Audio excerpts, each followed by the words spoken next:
Hola, ¿cómo estás? Buenas tardes o buenos días o buenas noches. No sé en qué horario estás tú en este momento cuando te conectas en este espacio hermoso que tenemos para aprender la palabra de Dios. Gracias, por favor, ten paciencia mientras pongo las diapositivas. Mientras tanto, puedes acomodarte con tu bebida preferida y ponerte muy cómodo para que no tengas ningún tipo de distracción mientras estudiamos hoy a ver el Señor qué nos quiere compartir. Entonces, espero que ya casito, permítame un segundo, ya estén viendo la pantalla verde. Listo. Entonces, estás en un grupo, si estás por primera vez, bienvenido. Si ya nos has venido acompañando en otro momento, en un grupo que se llama Del Génesis al Apocalipsis, y lo que estamos haciendo es un pequeño estudio de la Biblia. No es muy profundo, realmente lo que hacemos es leer el versículo o el pasaje y dar una pequeña explicación. Hoy precisamente nos encontramos en nuestra clase número 92. Las personas que quieran ver las 91 clases anteriores es muy fácil, entran a YouTube, ponen Liliana Parga y en la sección de videos encuentran todas las clases en orden. Allí también pueden hacer comentarios y les agradecería mucho para que pongan el like, para que las compartan, porque tengo entendido que el logaritmo es el que ayuda para que todas estas transmisiones por YouTube lleguen a más personas. También me pueden hacer preguntas o comentarios o sugerencias en el email lilipargas@yahoo.com. Estamos haciendo en este momento un estudio de los libros del Nuevo Testamento. Ya vimos los cuatro evangelios, Mateo, Marcos, Lucas y Juan. Lo que ustedes encuentran en las 91 clases anteriores precisamente es ese estudio. El libro histórico de los Hechos, las 13 cartas paulinas, Romanos, Primera y Segunda de Corintios, Gálatas, Efesios, Filipenses, Colosenses, Primera y Segunda de Tesalonicenses, Primera y Segunda de Timoteo, Tito y Filemón. Y estamos en el último grupo que son las cartas generales. Ya vimos Hebreos, Santiago, primera y segunda de Pedro, primera de Juan, terminamos hace 8 días y hoy vamos a ver la segunda carta de Juan. Vamos a alcanzar a ver lo que nos falta de esta sección de cartas generales, la segunda de Juan, tercera de Juan y Judas, porque estas tres carticas que nos faltan solamente tienen un capítulo, entonces nos va a llevar la horita común y corriente que siempre dedicamos a este estudio. Entonces comenzamos con esta segunda carta escrita por el apóstol Juan. Tiene solamente un capítulo, como les decía, y más o menos se cree que fue escrita entre los años 85 y 90 después de Cristo. Esta epístola fue escrita desde Éfeso, desde la ciudad de Éfeso, para alentar el amor cristiano sincero y advertir contra los engañadores que negaban que Jesucristo era verdaderamente humano. Ya este estudio lo había estado haciendo Juan desde la primera carta. Habían estado surgiendo falsos maestros que estaban enseñando que Jesucristo no había sido verdaderamente humano. Otros enseñaban que Jesucristo no era 100% Dios. Entonces, Juan empieza a darnos una serie de tips, una serie de consejos de cómo poder combatir con estos maestros falsos y con estas mentiras que se estaban propagando y que definitivamente en el día de hoy debemos ponerlos en práctica, porque si esto había sido un problema hace 2000 años, imagínense en hoy, pues mucho más cantidad de falsos maestros existen. Entonces, sin más preámbulos, comencemos. Estamos en la segunda carta de Juan, capítulo 1, versículos del 1 al 3 que dice, el anciano a la señora elegida y a sus hijos, a quienes amo en la verdad, y no solo yo, sino todos los que han conocido la verdad, a causa de esa verdad que permanece en nosotros y que estará con nosotros para siempre. La gracia, la misericordia y la paz de Dios el Padre y de Jesucristo, el Hijo del Padre, estarán con nosotros en verdad y en amor. Y me encanta cómo Juan desde el primer momento nos recuerda y recalca que toda esta bendición que nosotros recibimos de Dios Padre, la gracia, la misericordia, la paz, la recibimos también de Jesucristo y recalca que Jesucristo es el Hijo del Padre. Comienza por eso. Y se autonombra como el anciano. Cuando se habla, cuando dice el anciano, se refiere al mismo Juan porque realmente Juan ya estaba de mucha edad, ya era un anciano, tenía más de 90 años y era el último de los apóstoles del grupo original que estuvo con el Señor Jesucristo que todavía estaba con vida. Los demás apóstoles ya habían muerto como mártires. Entonces, recordemos que no solamente tuvo ese privilegio de ser uno de los 12 discípulos, sino que también formó parte del grupo íntimo del Señor Jesucristo y escribió el Evangelio de Juan, las 3 epístolas que estamos estudiando y el último libro del Nuevo Testamento, que es el Apocalipsis. El saludo es curioso porque dice que saludos a la señora elegida y a sus hijos.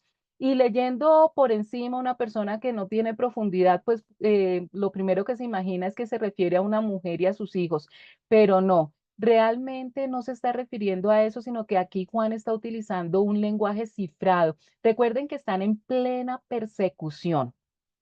Y estas cartas tienen que llegar a su destino sin que sean interceptadas. Entonces, en el Apocalipsis también lo vamos a ver que se utilizan nombres diferentes para camuflar un poquito el mensaje. Entonces, aquí cuando Juan se refiere que a la mujer y a sus hijos, seguramente es a una iglesia que realmente la identidad de la iglesia exactamente se desconoce hasta el día de hoy.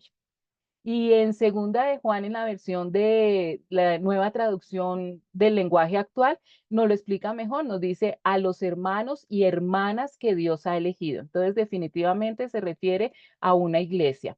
Vamos para los versículos 4 al 6. Me alegré muchísimo al encontrar a algunos de ustedes, de tus hijos, viviendo conforme a la verdad, según el mandamiento que nos dio el Padre. Y ahora, Señora, ruego que nos amemos los unos a los otros y no es que le esté escribiendo un mandamiento nuevo, sino el que hemos tenido desde el principio. En esto consiste el amor, en que pongamos en práctica sus mandamientos. Y este es el mandamiento, que vivan en este amor tal como lo han escuchado desde el principio. Juan se alegra mucho al encontrar en esa iglesia algunos que viven de acuerdo con la verdad, como Dios el Padre nos mandó. Recuerden la importancia que todos los evangelistas, todos los escritores de la Biblia nos dan sobre nosotros tener la verdad, conocer la verdad.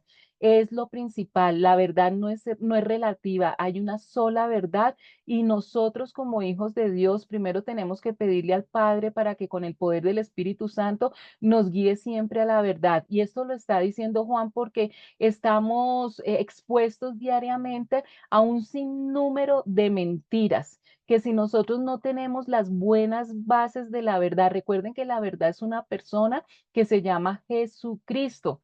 Y la vida de esa persona la encontramos en el manual de instrucciones, en la Biblia. Y si no tenemos unas bases firmes de la verdad, vamos a ser muy fácilmente engañados. Juan nos dice, ahora les pido que nos amemos los unos a los otros. Este mandamiento no es nuevo, es el mismo que se nos dio desde el principio. Ya con la primera carta de Juan habíamos entendido que para nosotros no ser engañados, para poder crecer diariamente en la verdad, tenemos que empezar a practicar esos principios que Dios nos dio a través de Jesucristo y que nos hacen fuertes, que nos hacen madurar y crecer espiritualmente, lo que nos confirma más cuál es la verdad y nos expone menos a la mentira. Y uno de esos grandes tips es el amor. Recuerden que el amor está encabezando todas las listas de las características que debe tener un cristiano. El que ama de verdad también obedece los mandamientos de Dios. Y como ustedes lo han sabido desde el principio, Dios nos manda que vivamos amando siempre a los demás. Entonces, cuando nosotros practicamos amor, queremos amar a Dios, se lo demostramos ese amor obedeciendo sus mandamientos. Para obedecer sus mandamientos tenemos que saber Dios qué nos demanda, qué es lo que Él nos pide. Y para eso tenemos que estudiar la Biblia, el manual de instrucciones. Y al nosotros estudiar la Biblia, crecemos espiritualmente, lo que nos permite blindarnos contra la mentira. Todo va totalmente enlazado. Versículo 7, 8.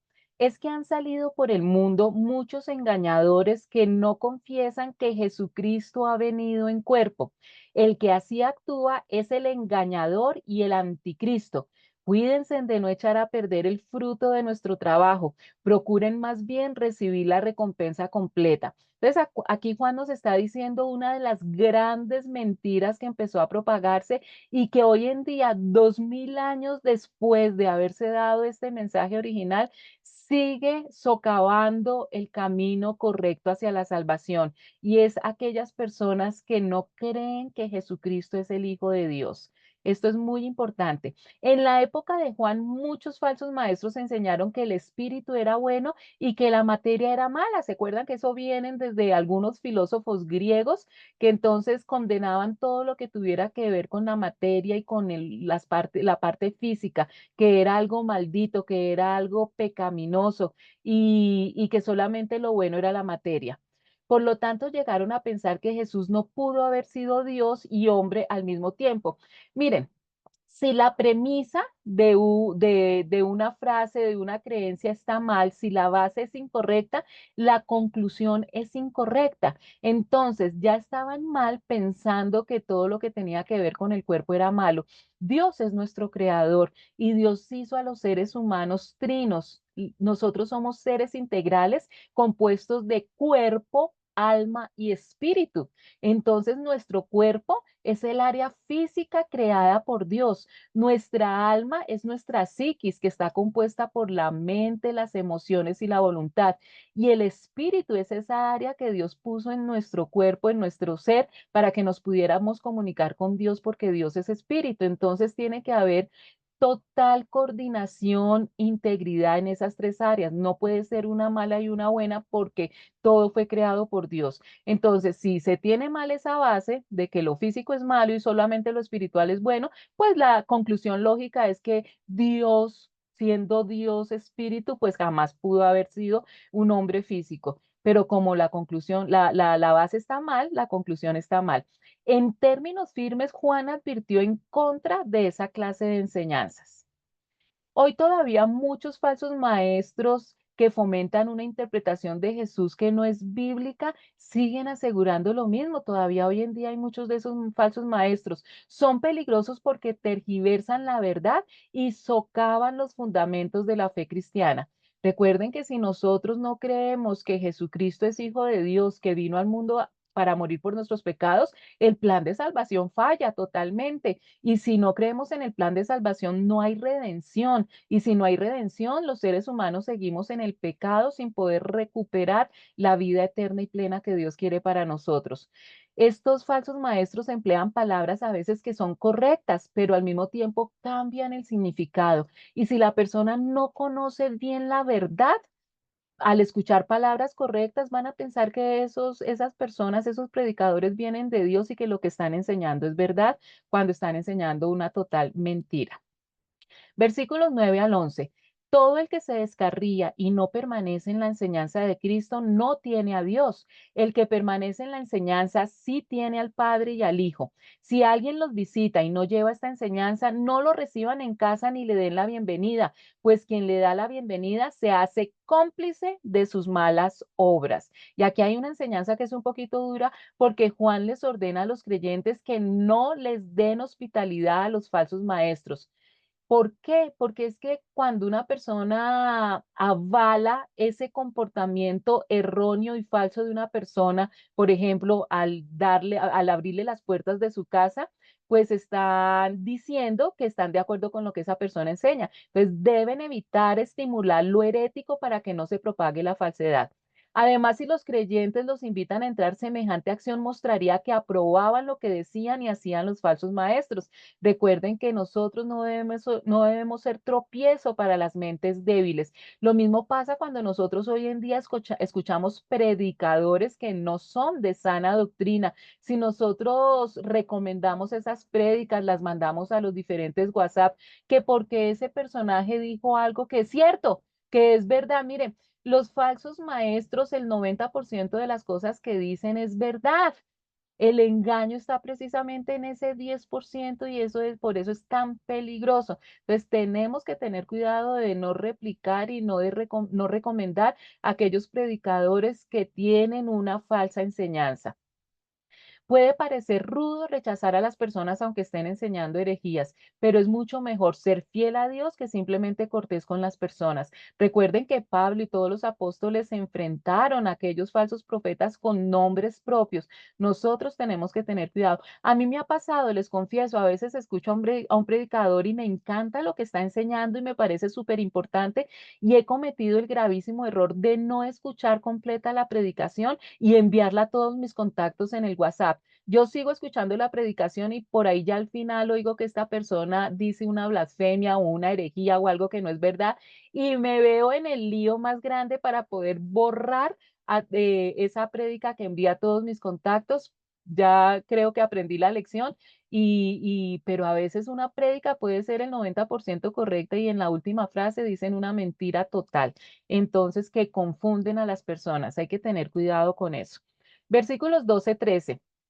Aunque tengo muchas cosas que decirles, no he querido hacerlo por escrito, pues espero visitarlos y hablar personalmente con ustedes para que nuestra alegría sea completa.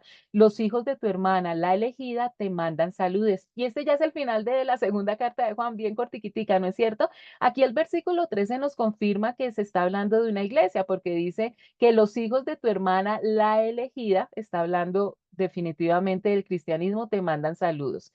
Entonces, aquí acaba la segunda carta de Juan y me encanta cómo ya estamos en la recta final de los libros del Nuevo Testamento. Entonces, vamos a echarle una leidita a la última carta escrita por el apóstol Juan, que se conoce como Tercera de Juan.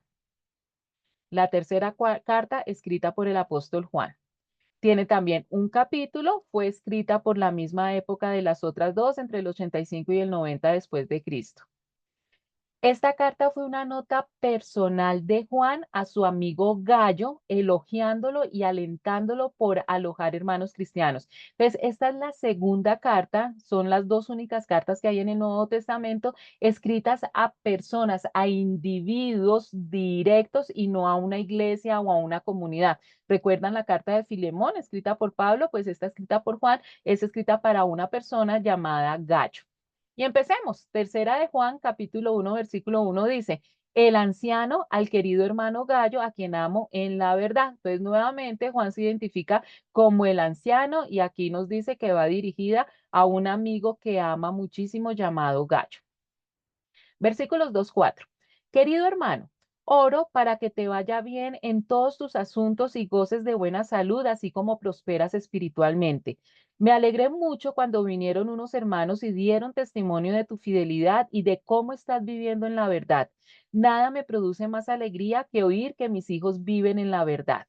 Me encanta este versículo 2 para que ustedes le pongan atención porque este versículo 2 se predica mucho en las iglesias porque trae una gran enseñanza. Y nos está hablando que nosotros somos seres integrales, cuerpo, alma y espíritu. Antes de explicar este versículo 2, no tenemos mayores detalles acerca de Gallo, pero es uno de aquellos a quienes Juan amaba profundamente. A lo mejor le había brindado su casa y le había dado hospitalidad a Juan en alguno de sus viajes, porque fíjense en que Juan está elogiando lo hospitalario que era Gallo. Entonces, muy seguramente Juan conoció a Gallo cuando le brindó su hogar para que se instalara ahí en su periodo que estuvo en esa ciudad. Y Juan aquí nos está diciendo que precisamente él apreciaba sus obras porque los predicadores itinerantes dependían de la hospitalidad para sobrevivir. En esa época que no había correo electrónico, ni internet, ni WhatsApp, ni nada de eso, la manera de evangelizar era a pie, yendo de pueblito en pueblito por caminos polvorientos, aguantando sed, hambre, a la intemperie, muchas veces con el peligro de los bandidos.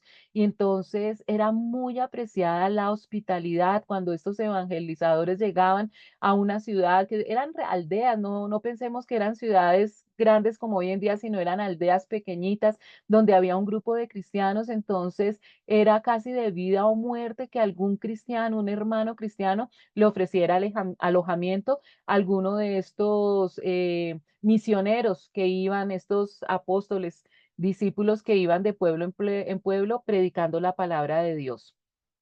Juan estaba preocupado por el bienestar físico y espiritual de Gallo. Fíjense en que eso es un contraste directo a la herejía popular del día que enseñaba la separación de lo espiritual y material y menospreciaba el aspecto físico de la vida. Entonces Juan de Aposta le está diciendo a su amigo Gallo que ora para que esté bien física y espiritualmente, poniendo en un mismo nivel el espíritu y la parte física del ser humano. En la parte espiritual también se incluye el alma, que ya sabemos que es nuestra parte psíquica, mente, emociones y voluntad. Entonces, la integralidad que debe haber en los seres humanos, esa buena alimentación que debe haber tanto en el cuerpo como en la mente, como en el espíritu. Versículos del 5 al 8. Querido hermano, te comportas fielmente en todo lo que haces por los hermanos, aunque no los conozcas. Delante de la iglesia ellos han dado testimonio de tu amor. Harás bien en ayudarlos a seguir su viaje como es digno de Dios. Ellos salieron por causa del nombre sin nunca recibir nada de los paganos. Nosotros, por lo tanto, debemos brindarles hospitalidad y así colaborar con ellos en la verdad. En los inicios de la iglesia, los profetas, evangelistas y maestros que viajaban eran ayudados en el camino por personas como Gallo, que les daba alojamiento y comida. Por eso Juan está recalcando esta labor de Gallo. Pareciera que esta carta sobraría, ¿no es cierto?, para que estuviera en la Biblia, pero no solamente elogiando esta labor hermosa que estaba haciendo Gallo, sino era incentivando también en esa época y hoy en día a las personas para que ayudemos a otros cristianos que son misioneros, que cumplen esa labor tan necesaria y tan importante de llevar el plan de salvación a todas partes. La hospitalidad es un arte perdido en muchas iglesias hoy en día. Bueno, podemos entender que por la inseguridad, pues no podemos ser tan flexibles en eso. Pero aquí Juan también nos dice que debemos pensar un poquito más allá de lo que se acostumbraba en la época de la iglesia primitiva. Haríamos muy bien en invitar a más personas a nuestra mesa, por ejemplo, miembros de la iglesia, jóvenes, ministros itinerantes, necesitados, visitantes, no necesariamente personas desconocidas. Esa es una manera activa y muy apreciada de mostrar nuestro amor. Los ministros itinerantes, es decir, como nómadas que iban de pueblito en pueblito, no pedían ni aceptaban nada de los que no eran cristianos porque no querían que nadie pusiera en duda sus motivos para predicar. Recuerden que ellos predicaban no por cosas materiales, estaban en plena persecución y el único celo de ellos era dar a conocer el plan de salvación. Entonces era preferible para que no hubiera malos entendidos que solo recibieran ayuda de los mismos hermanos cristianos. De pronto no empezaban a hablar, que estaban recibiendo por ahí eh, eh, viandas o estaban recibiendo dinero u otras cosas para su propio beneficio. Los verdaderos mensajeros de Dios no predican con el propósito de enriquecerse, sino por amor a Dios y por amor a las personas para que se salven. Es la responsabilidad de la iglesia cuidar de los obreros cristianos. Por eso en casi todas las iglesias de sana doctrina, a ese, de los diezmos que dan los miembros de la iglesia, una partida es precisamente para poder ayudar a los misioneros. Nunca debe encomendársele esa tarea a quienes no son creyentes. Acuérdense que Dios nos puso esa labor a los cristianos, ser luz y sal en la tierra, y precisamente es eso, llevar la luz a los misioneros a un mundo lleno de oscuridad. Versículos del 9 al 10. Escribí algunas líneas a la iglesia, pero Diótrefes, a quien le encanta ser el primero entre ellos, no nos acepta. Por eso, si voy, no dejaré de reprocharle su comportamiento, pues con palabras malintencionadas habla contra nosotros solo por hablar. Como si fuera poco, ni siquiera recibe a los hermanos y a quienes quieren hacerlo, no los deja y los expulsa de la iglesia. Miren esto tan terrible que pasaba en el tiempo de Juan y que sigue pasando hoy en día. Estamos hablando de una persona que está en la iglesia, que es un líder cristiano. Aquí Juan dice que como ya les había escrito en una carta, pero la carta a la que se refiere Juan no fue ni primera ni segunda de Juan, sino otra que no se conservó, no está dentro del canon del Nuevo Testamento. Lo único que sabemos de Diótrefes es que quiso controlar la iglesia. Y esto se conoce precisamente como el síndrome de Diótrefes. Aquellos líderes que son puestos por Dios para servir a la comunidad cristiana, pero son tentados por Satanás, por la avaricia, por el orgullo, por la envidia y quieren tomar control total de las iglesias y no permiten que nadie más tenga opiniones y se sienten los dueños de las ovejas. Entonces, esto le estaba pasando a este personaje que Juan está revelando. Juan denuncia, mire que Juan no está ocultando, hay alguna persona, no, con nombre propio lo está encarando porque eso es lo que se debe hacer para acabar con los engañadores y con las mentiras. ¿Por qué Juan está denunciando a este hombre y estas características las debemos tener en cuenta para identificar también a los que tienen este síndrome hoy en día? Primero, por su renuencia a prestar atención a otros líderes espirituales, es decir, este personaje no tenía de quien aprenderle. Todos, puede ser el predicador, el pastor más maduro espiritualmente, que lleva muchísimo tiempo dentro del cristianismo, que sabe muchísimo, pero todos, absolutamente todos, tenemos mucho que aprender todos los días y Dios utiliza todo tipo de personas, personas más maduras que nosotros y a veces personas que ni siquiera son cristianas para darnos alguna lección. Entonces nos necesitamos los unos a los otros. Un líder espiritual no puede estar solo como una veleta, sino que necesita tener su cabeza. Segundo, la calumnia que hace de los líderes. Entonces tenía envidia y celos y cualquier otro líder que había por ahí cerca empezaba a decir mentiras de ellos para que las personas no los siguieran. Tercero, su mal ejemplo al negarse a dar acogida a cualquier predicador del evangelio. No quería tener competencia, que de pronto se invitaba a otro predicador fuera mucho mejor que él y las personas dejaran de seguirlo. Y cuarto, su intento de excomulgar a quienes se oponían a su liderazgo, pues la palabra excomulgar no es muy común dentro del cristianismo protestante, pero se utiliza hoy en algunas iglesias que no son de sana doctrina, cuando algún miembro se quiere ir porque no está de acuerdo con la visión o con la misión de la iglesia, no puede opinar, y entonces se va con la maldición del líder de la iglesia. Eso es totalmente antibíblico. Versículos 11-12. Querido hermano, no imites lo malo, sino lo bueno. El que hace lo bueno es de Dios, el que hace lo malo no ha visto a Dios. En cuanto a Demetrio, todos dan buen testimonio de él, incluso la verdad misma. También nosotros lo recomendamos y bien sabes que nuestro testimonio es verdadero. Pecados tales como el orgullo, el celo, la calumnia, todavía están presentes en la iglesia. Y cuando un líder tiene la costumbre de estimular el pecado y desalentar la conducta espiritual, se le debe detener. Eso es tratar con el pecado en la iglesia. Un verdadero líder cristiano es un siervo, no un autócrata.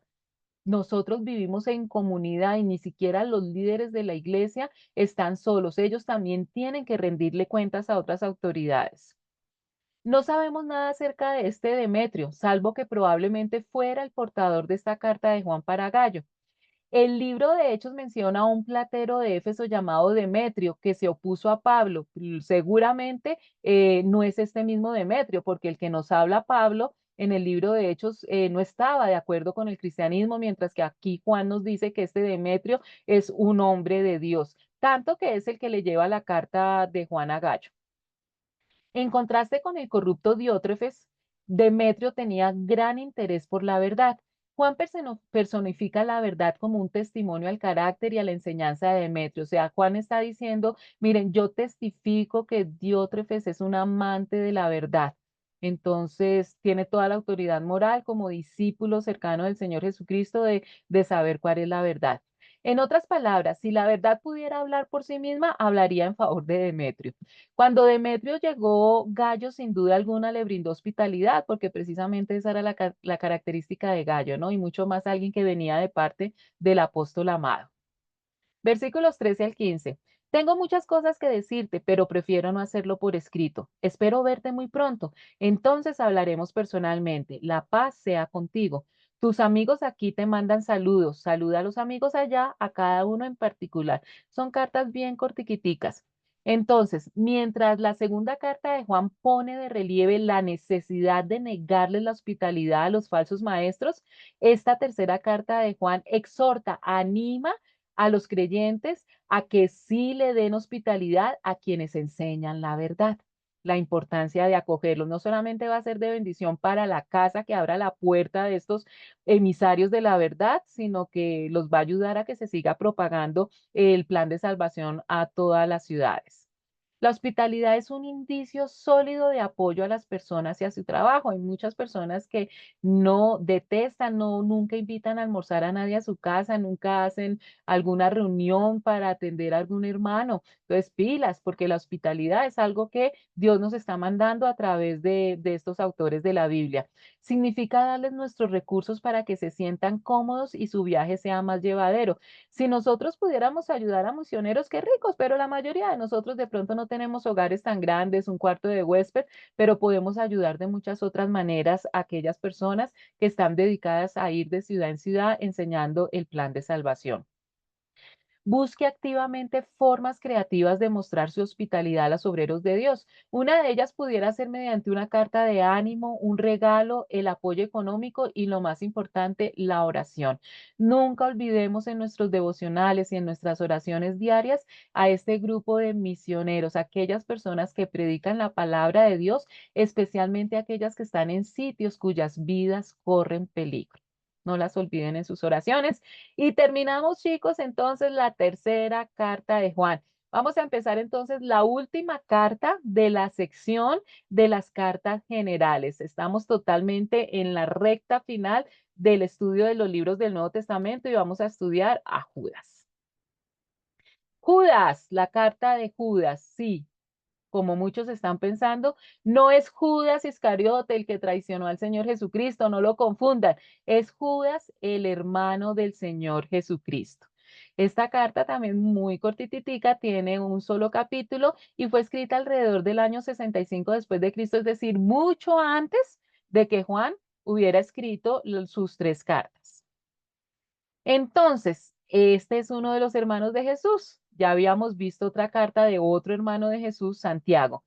Em, Hay muchas personas, sobre todo la Iglesia Católica, enseña que Jesucristo no tuvo hermanos y realmente esto ellos necesitan hacerlo para poder tener una base sólida en la enseñanza que ellos tienen de que María, la madre del Señor Jesucristo, siempre fue virgen y que por esta razón hay que adorarla y hay que pedirle cosas y en muchas partes enseñan entonces que también es corredentora, o sea que ella hace parte de que nosotros los seres humanos fuéramos salvos, que es algo, una enseñanza totalmente antibíblica, porque María fue un ser humano como todos nosotros, especial, como dice la Biblia, bienaventurada especial porque fue escogida por Dios Padre para que fuera ese recipiente hermoso para que el Hijo de Dios viniera a este planeta Tierra como ser humano.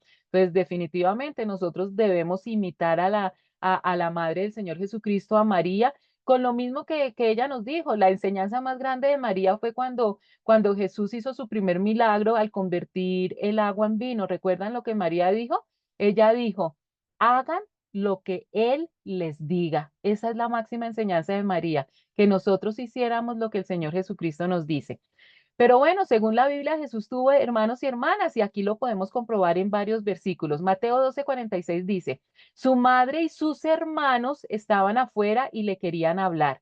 Marcos 6:3, ¿no es este el carpintero, hijo de María, hermano de Jacobo, de José, de Judas y de Simón? ¿No están también aquí nosotros, no, con nosotros sus hermanas? Juan 7:5, porque ni aun sus hermanos creían en él. Hechos 1:14. Todos estos perseveraban unánimes en oración y ruego con las mujeres y con María, la madre de Jesús, y con sus hermanos. Primera de Corintios 9:5. No tenemos derecho de traer con nosotros a una mujer como también lo hacen los apóstoles, los hermanos del Señor y Cefas. Este Cefas es Pedro. Entonces, algunos versículos que nos comprueban la Biblia que Jesús era el mayor de María, padre adoptivo José, pero María y José tuvieron más hijos.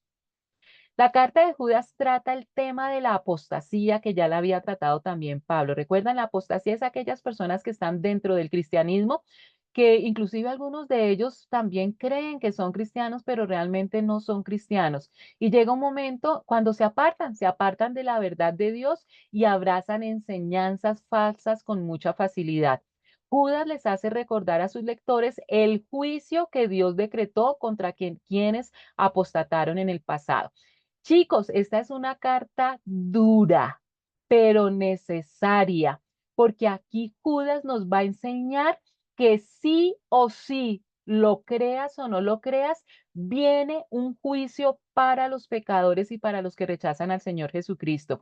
Esta carta es una advertencia en contra de los falsos maestros y en este caso probablemente maestros agnósticos. Aquellas personas, hay personas entonces que creen, que sí creen que existe un Dios creador, pero que simplemente hizo la creación y se desentendió de su creación, que no volvió a tener parte de la creación, o creen en un Dios que no es el bíblico, ¿se acuerdan? Tienen una relación con Dios a su manera. Entonces, todas esas corrientes entre ateísmo y agnosticismo, todo es antibíblico y son mentiras que llevan a la condenación y al juicio eterno que ya casi llega. Los agnósticos se opusieron a dos de las verdades fundamentales del cristianismo. La primera, la encarnación de Cristo. Imagínense, en una persona que no crea que Jesucristo es hijo de Dios, pues está por fuera del plan de salvación. Y segundo, el llamado a la ética cristiana, vivir como Jesucristo nos manda, y para eso tenemos que estudiar el manual de instrucciones, es decir, que creemos que la Biblia es palabra de Dios. Judas escribió para combatir esas falsas enseñanzas y para estimular la verdadera doctrina y la conducta correcta. Entonces comenzamos. Judas capítulo 1, versículos 1 al 2 dice, Judas, siervo de Jesucristo y hermano de Santiago, a los llamados que son amados por Dios el Padre y guardados por Jesucristo, reciban misericordia, paz y amor en abundancia. Mire, fíjense en que Judas tiene el mismo comienzo que tuvo su hermano Santiago en su carta. Él no dice, yo, Judas, el hermano de Jesucristo. Él no le sacó provecho a su lazo sanguíneo, a su lazo de hermano con Jesucristo, sino que se presenta como siervo de Jesucristo y aquí él mismo nos aclara que es el Judas, hermano de Jesucristo, porque nos dice que es hermano de Santiago. Versículo 3. Queridos hermanos, he deseado intensamente escribirles acerca de la salvación que tenemos en común. Ahora siento la necesidad de hacerlo para rogarles que sigan luchando vigorosamente por la fe encomendada a los creyentes, una vez y para siempre. Judas pone de relieve la relación importante entre la doctrina correcta y la fe verdadera. Recuerden que desde Santiago hemos estado aprendiendo esto. Lo más importante para todo ser humano es la fe en Jesucristo para salvación. Pero la fe salvadora está totalmente relacionada con la doctrina correcta y con la conducta correcta. No debe comprometerse la verdad de la Biblia, ya que esta nos da datos verídicos acerca de Jesús y la salvación. Nosotros no podemos tener el título de cristianos y no creer que la Biblia es palabra de Dios. Las personas, los que se dicen cristianos, pero dudan que la Biblia es palabra de Dios, que la Biblia ha sido manipulada por los seres humanos, están totalmente engañados. La Biblia es el manual de instrucciones que Dios nos dejó para que nosotros pudiéramos funcionar bien en la tierra. Y les aseguro que nuestro Dios es Dios todopoderoso para haber preservado la Biblia intacta según lo que él quería que nosotros recibiéramos. La Biblia no ha sido manipulada por los seres humanos y hay dos grandes advertencias en la Biblia, en el Antiguo Testamento y en el Nuevo Testamento, que cualquier persona que le quite o le añada algo a la Biblia, Dios lo va a exponer tarde o temprano. ¿Qué quiere decir eso? Que sí, existen muchas personas que utilizan la Biblia para malinterpretarla, para inclusive con la Biblia cometer pecados y atrocidades horribles o para enseñar cosas que no están en la Biblia o exagerar cosas. Existen todos estos personajes, pero si sale una persona diciendo alguna mentira, engañando a la gente, Dios manda a 10 o 20 personas que enseñan la verdad. Entonces, Dios tiene todo el poder para haber preservado la Biblia como nosotros la tenemos hoy en día para ser verdaderos cristianos. La Biblia es inspirada por Dios y nunca se le debe tergiversar ni cambiar. Viene un castigo grande para los que hacen eso. Cuando se le tergiversa, llegamos a confundir lo correcto con lo erróneo y perdemos la visión del único camino que nos conduce a la vida eterna. El castigo viene para las personas que enseñan mentiras tomando como base la Biblia, engañando a la gente precisamente porque en su ira santa Dios sabe lo peligroso que es que una persona vaya por un camino incorrecto teniendo una mala interpretación de la palabra de Dios. Antes de escribir acerca de la salvación, Judas sintió que debía ubicar a sus lectores en el lugar correcto, invitándolos a volver a los rudimentos de la fe. Miren que aquí la carta empieza diciendo que Judas quiere escribir esa carta para hablar sobre la salvación, la importancia de que las personas conozcan el plan de salvación. pero dice que definitivamente antes de tocar ese tema tan importante, primero tiene que nuevamente recordarle a sus lectores la importancia de tener buenas bases del cristianismo, los rudimentos del cristianismo, para poder identificar rápida y claramente cuando nos están diciendo una mentira y nos están engañando, tomando como ejemplo la Biblia. Nosotros debemos conocer la verdad correctamente para no podernos, para que no nos engañen. Luego la senda de la salvación será más clara cuando una persona conoce la verdad, distingue la verdad. Judas se refiere a nosotros como santos, es decir, todos los creyentes. Recuerden que ya no tenemos el título de pecadores, sino somos santos que trabajamos para estar cada vez más lejos del pecado y más cerca del Señor Jesucristo. Versículo 4. El problema es que se han infiltrado entre ustedes ciertos individuos que desde hace mucho tiempo han estado señalados para condenación. Son impíos que no cambian en libertinaje la gracia de nuestro Dios, que cambian en libertinaje la gracia de nuestro Dios y niegan a Jesucristo, nuestro único soberano y Señor. Judas nos está diciendo aquí que está preocupado, pues hay algunos que se han infiltrado entre nosotros y que nos han engañado. Ya sabemos de antemano nosotros que los mayores títeres de Satanás están dentro de la iglesia. Ellos dicen que Jesucristo no es nuestro único Señor y dueño y que por eso no debemos obedecerle.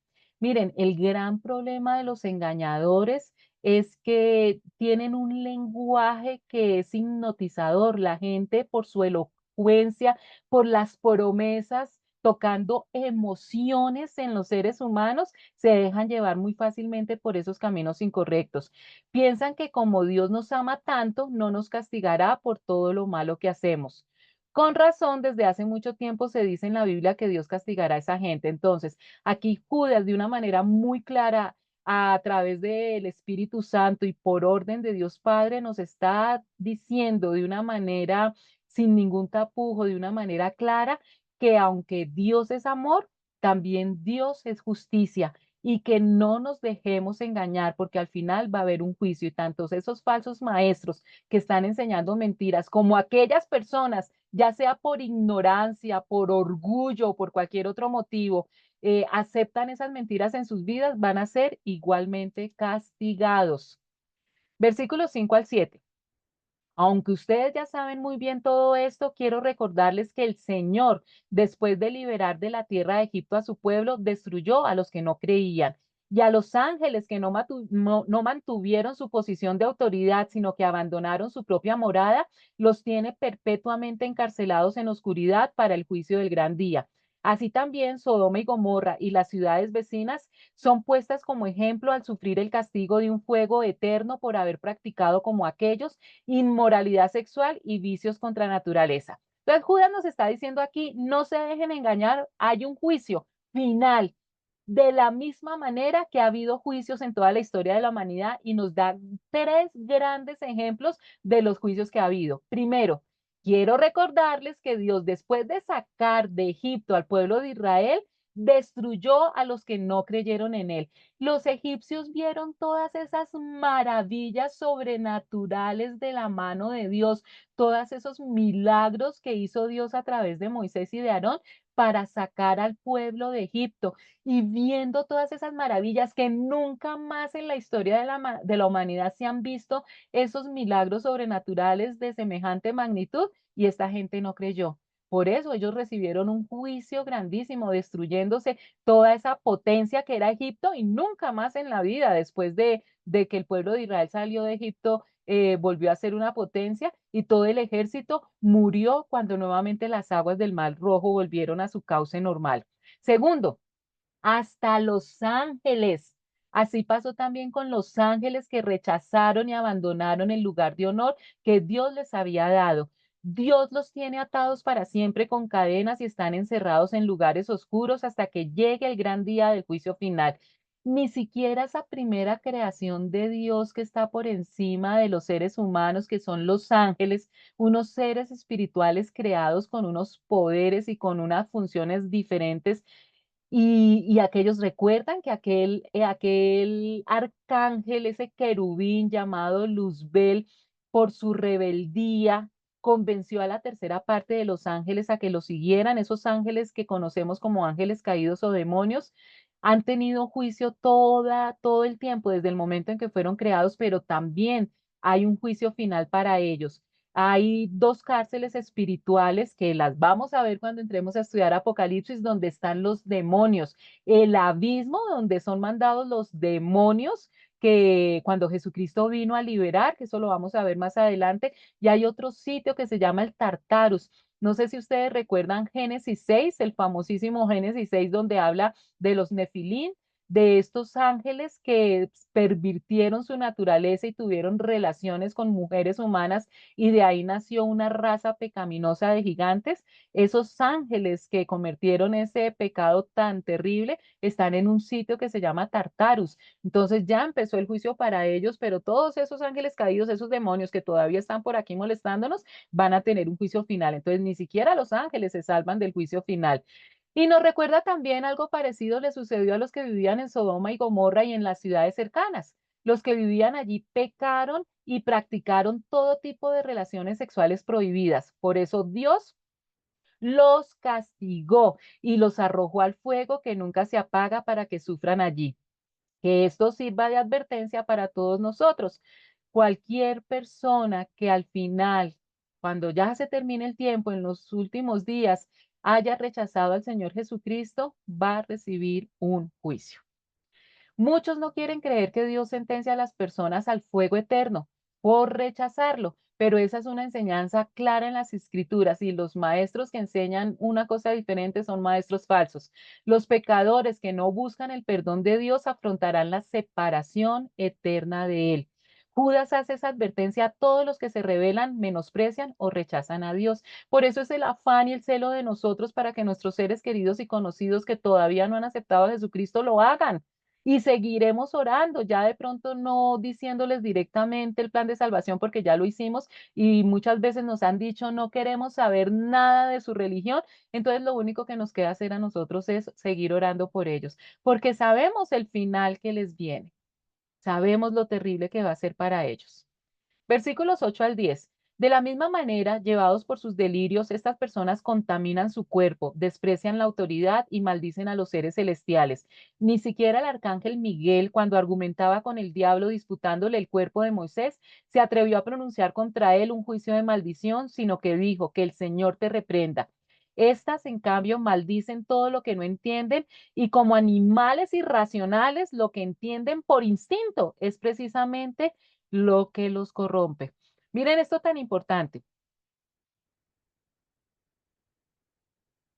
Nos dice que este juicio final, fuego eterno, no solamente es para las personas que rechazan a Jesucristo abiertamente, sino que hay muchas maneras de rechazar a Jesucristo sin decirlo con todas las letras. Entonces, tanto a los que enseñan falsedades como a los que practican esas falsedades, les va a llegar ese juicio final. Y aquí Judas nos recuerda cuáles son esas cosas. Por ejemplo, con sus locas ideas dañan sus cuerpos.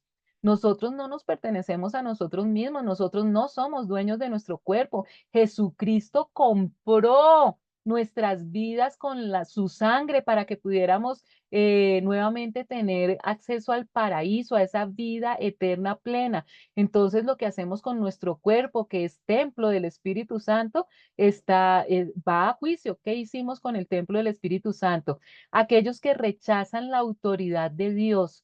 Dios les manda personas, circunstancias, bueno, hace de todo el Señor para que acepten a Jesucristo y definitivamente no quieren saber nada de Dios. Hay personas que llegan inclusive, no es solo que no quieran saber de Dios, sino que insultan todo lo que tiene que ver con la religión, con la parte espiritual.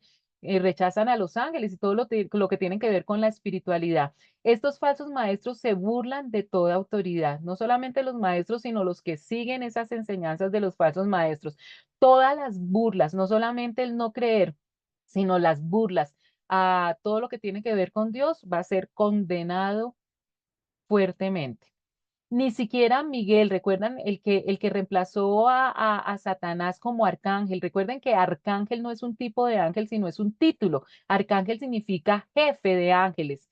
Miguel es hoy en día el jefe de los ángeles. Ni siquiera él con esa autoridad se atrevió a maldecir o a hablar mal de la creación de Dios. Cuando Miguel peleaba con el diablo para quitarle el cuerpo de Moisés. Uy, bueno, eso lo vamos a explicar después en Apocalipsis. Resulta que cuando Moisés muere, llegó Satanás para robarse el cuerpo de Moisés. ¿Pero por qué Satanás quería el cuerpo de Moisés? Lo vamos a estudiar en escatología. Y Miguel llegó para evitarlo. Entonces vamos a saber por qué. Ni siquiera en ese momento tan tensionante, el arcángel Miguel insulta a Satanás. Lo único que le dice es que el Señor te castigue, muy diplomático, ¿no? Menos nosotros nos debieron, no tenemos el atrevimiento de maldecir, de tratar mal y decir cosas profanas contra la creación de Dios. Sin embargo, dice que esta gente insulta hasta lo que no conoce. Se comportan como los animales que conocen las cosas pero no las entienden y por eso terminan destruyéndose a sí mismos. Hablan de lo que ni siquiera saben. ¿Sí conocen personas así que dicen que no creen en la Biblia pero nunca la han leído? Hablan mal de Dios y de Jesucristo pero nunca han hecho un estudio de ellos. Hablan de lo que no conocen, repiten como loros lo que oyen en otras personas, pero ellos no tienen esa inteligencia ese deseo de verdaderamente conocer la verdad y no procuran escudriñar para saber si lo que ellos están repitiendo verdaderamente es lo correcto. Versículos del 11 al 13. Ay de los que siguieron el camino de Caín. Por ganar dinero se entregaron al error de Balán y perecieron en la rebelión de Coré. Tres ejemplos más. Estas personas son un peligro oculto, sin ningún respeto, convierten en festejos las comidas de amor fraternal que ustedes celebran. Buscan solo su propio provecho, son nubes sin agua llevados por el viento, son árboles que no dan fruto cuando debieran darlo, están doblemente muertos, arrancados de raíz, son violentas olas del mar que arrojan la espuma de sus actos vergonzosos, son estrellas fugaces para quienes está reservado eternamente la más densa oscuridad. Absolutamente toda la creación de Dios tiene un propósito, incluyendo a nosotros, incluyéndonos nosotros. Y si tú no has descubierto el propósito que Dios tiene para ti, es porque no estás estudiando el manual de instrucciones.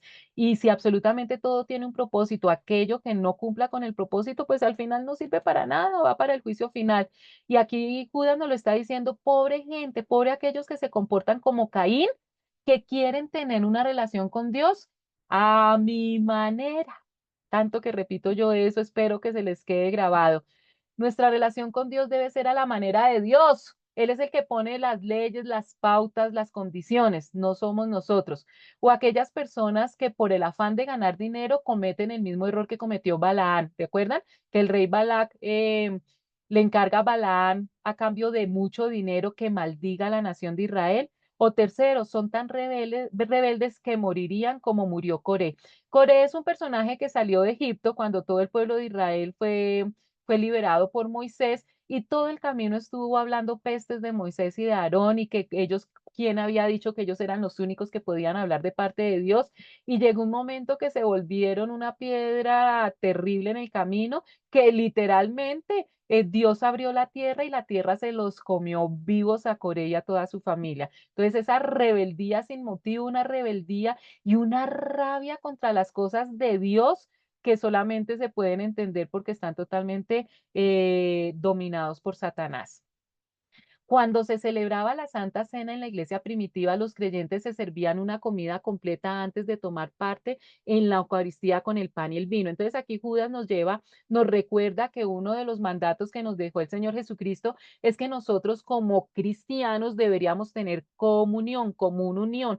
¿Se acuerdan? No dejen de congregarse, nosotros aprendemos cuando estamos con otros cristianos.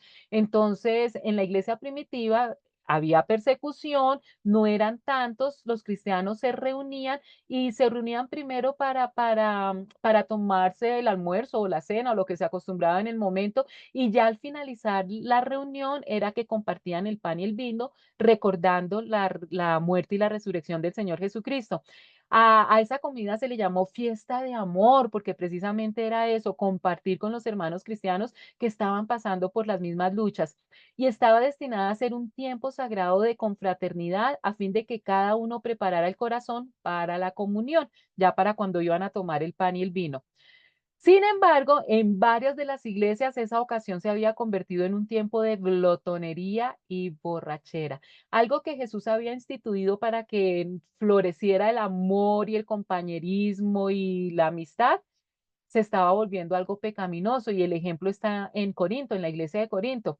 Algunos devoraban la comida mientras otros se quedaban con hambre. Ninguna función de la iglesia debería ser ocasión para el egoísmo, la glotonería, la codicia, el desorden u otros pecados que destruyen la unidad o apartan la mente de uno del verdadero propósito del encuentro. ¿Cuál es el propósito de esos encuentros? Primero, darle la gloria a Dios y segundo, compartir con otros hermanos cristianos para crecer en amor y crecer espiritualmente.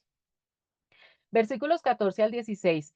También Enoc, el séptimo patriarca a partir de Adán, profetizó acerca de ellos. Miren, el Señor viene con millares y millares de sus santos para someter a juicio a todos y para reprender a cada uno de los pecadores impíos por todas las malas obras que han cometido, así como por las injurias que han proferido contra él. Estos individuos son refunfuñadores y criticones, se dejan llevar por sus propios malos deseos, hablan con arrogancia y adulan a los demás para sacar ventaja. Y me encanta este versículo 14, fíjense cómo la profecía que da Enoc, que ya vamos a explicar un poquito más sobre eso, nos dice que Enoc dijo, miren, el Señor viene con millares y millares de sus santos. Aquí está hablando de la segunda venida de Jesucristo y que Jesús viene con millares y millares de cristianos. Esto nos comprueba que cuando Jesucristo venga por segunda vez, viene con la iglesia. ¿Por qué? Porque anteriormente, 7 años antes, Jesucristo había venido por la iglesia en el rapto y 7 años después, en su segunda venida, viene con nosotros para ese juicio final. Hace ya mucho tiempo, Enoc, que fue el séptimo hombre después de Adán, habló de esta gente, habló de los engañadores. Fíjense, el séptimo después de Adán, estaba recién hecha la humanidad, la tierra todavía estaba calientica. Y Enoc, que aquí en este pasaje de Judas es que nosotros aprendemos que Enoc es considerado como un profeta, ya está hablando de los problemas que va a haber con los falsos maestros, los mentirosos y los engañadores. ¿Qué nos está diciendo Enoc? Miren, Dios viene acompañado de miles y miles de sus santos, viene para castigar a todos los que hicieron el mal y castigará a todos los pecadores que lo insultaron. Esta gente se queja de todo y lo critica todo. Aquellos que quieren confundir la verdad, solo quieren que se cumplan sus deseos egoístas, hablan con orgullo y cuando hablan bien de los demás lo hacen solo para aprovecharse de ellos. Mentiras y engaño por todos los poros. Esta profecía de Enoc no se encuentra en ningún otro pasaje del Antiguo Testamento, solamente aquí en la carta de Judas. En el libro de Génesis, para que recordemos, en el capítulo 5 se incluye la genealogía que viene de Adán, la genealogía de Abraham, y allí es donde se encuentra el nombre de Enoc. Pero no, en Génesis no se habla nada de esta profecía, lo sabemos es hasta en el Nuevo Testamento, en esta carta de Judas. Enoc no era un nombre común, así que podemos estar seguros de que el hombre citado por el apóstol Judas es el mismo Enoc del periodo antediluviano, el hombre que caminó con Dios y finalmente Dios se lo llevó. Entonces se trata del mismo hombre. Se cree que la cita que se hizo aquí provenía del libro apócrifo de Enoc. Recuerden que los libros apócrifos o deuterocanónicos son aquellos libros que se han escrito durante toda la historia de la humanidad, que tienen mensajes de la palabra de Dios o que explican más la Biblia o otro tipo de mensajes, pero que no cumplieron con los requisitos, empezando por la guía del Espíritu Santo para ser incluidos en el canon de la Biblia. Entonces, Enoc, por las razones que Dios sabe, no está en el canon de la Biblia. No es que lo hayan sacado y ocultado, porque es que no dice cosas que los cristianos no quieren que todo el mundo sepa. No, simplemente Enoc no pertenecía a la Biblia. Este fue un libro muy conocido por los líderes de la iglesia primitiva del siglo segundo que permaneció perdido por varios siglos, con la excepción de algunos fragmentos. Es decir, que el libro de Enoch que hoy ustedes pueden encontrar ni siquiera es el original que los de la iglesia primitiva estudiaban. Es algo ya que está totalmente manipulado por los hombres. Versículos 17-19. Pero ustedes, queridos hermanos, recuerden el mensaje, recuerden el mensaje anunciado anteriormente por los apóstoles de nuestro Señor Jesucristo. Ellos decían, en los últimos tiempos habrá burladores que vivirán según sus propias pasiones impías.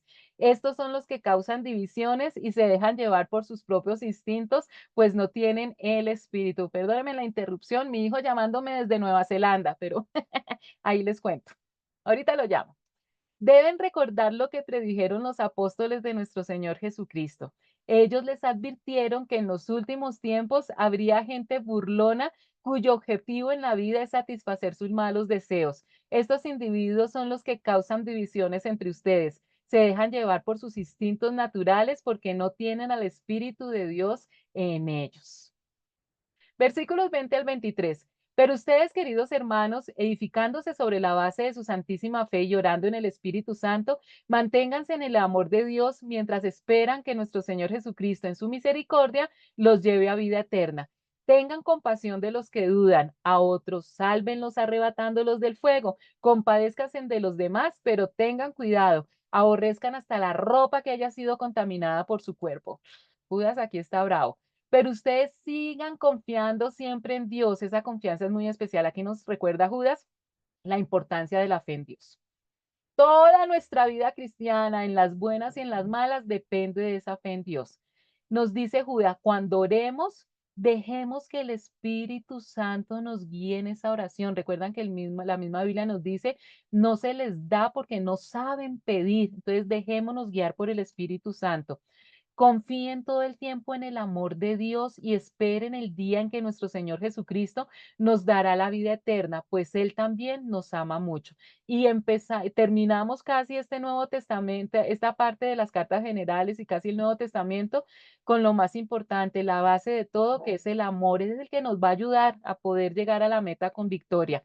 Ayuden con amor a los que no están del todo seguros de su salvación. No es pecado tener dudas. El pecado es no querer salir de esas dudas, tener una mente cerrada y no tratar de buscar la verdad. Rescaten a los que necesitan salvarse del infierno y tengan compasión de los que necesitan ser compadecidos. O sea, rescatar es dar el plan de salvación, sembrar la semilla y compasión de aquellas personas que rechazan a Jesucristo porque sabemos el final que van a tener. Pero tengan mucho cuidado de no hacer el mismo mal que ellos hacen. Recuerden, chicos, que nosotros estamos en el mundo, pero no somos del mundo. Nuestra misión es sembrar la semilla de la verdad a través del plan de salvación. Pero ahí para la cosa, porque la carne es débil y nosotros muy fácilmente podemos ser arrastrados también a las tinieblas si no tenemos una fe firme, si no hemos tenido verdaderamente un nuevo nacimiento. Versículos 24-25 ya terminando. Aquel que es poderoso para guardarlos sin caída y presentarlos sin mancha delante de su gloria con gran alegría, al único Dios, nuestro Salvador, por medio de Jesucristo nuestro Señor, sea la gloria y la majestad, el dominio y la autoridad desde ahora y para siempre. Amén. Y me encantó esta carta de Judas porque a pesar de que nos pisó callitos y es fuerte, me gusta lo contundente que es. Recuerda que nosotros los cristianos debemos ser radicales y espero que sepan la diferencia entre una persona radical y una persona fanática. No debemos ser fanáticos. Un fanático es aquel que mata por sus ideas, es decir, que absolutamente todo el mundo tiene que creer lo que yo creo o si no, no sirves para nada y mueres. Un radical es aquel que muere por sus ideas. Yo respeto lo que tú crees, pero jamás voy a dejar de creer lo que yo creo porque sé que es la verdad. Entonces nosotros somos radicales. Y chicos, aquí entonces terminamos ya la sección de las cartas generales y Dios mediante, dentro de 8 días, vamos a empezar con la sección, con su único libro, la sección profética, que es el libro de Apocalipsis. Entonces, inviten. Yo sé que hay personas que de pronto no se entusiasman, que es una tristeza porque no debería ser así, que no se entusiasman con el estudio del Nuevo Testamento, pero de pronto les llama mucho la atención el estudio de Apocalipsis. Dentro de 8 días empezamos, no vamos a empezar directamente Apocalipsis 1:1 porque tenemos que hacer una introducción de escatología, tenemos que estudiar algunos temas generales y tenemos que estudiar algunas secciones de Daniel. nosotros no podemos entender Apocalipsis si no entendemos unas profecías de Daniel. Entonces vamos a empezar por ese lado. ¿Listo, chicos? Entonces, gracias por acompañarme en esta ocasión. Que tengan una hermosa semana y Dios mediante nos vemos dentro de 8 días. Bendiciones.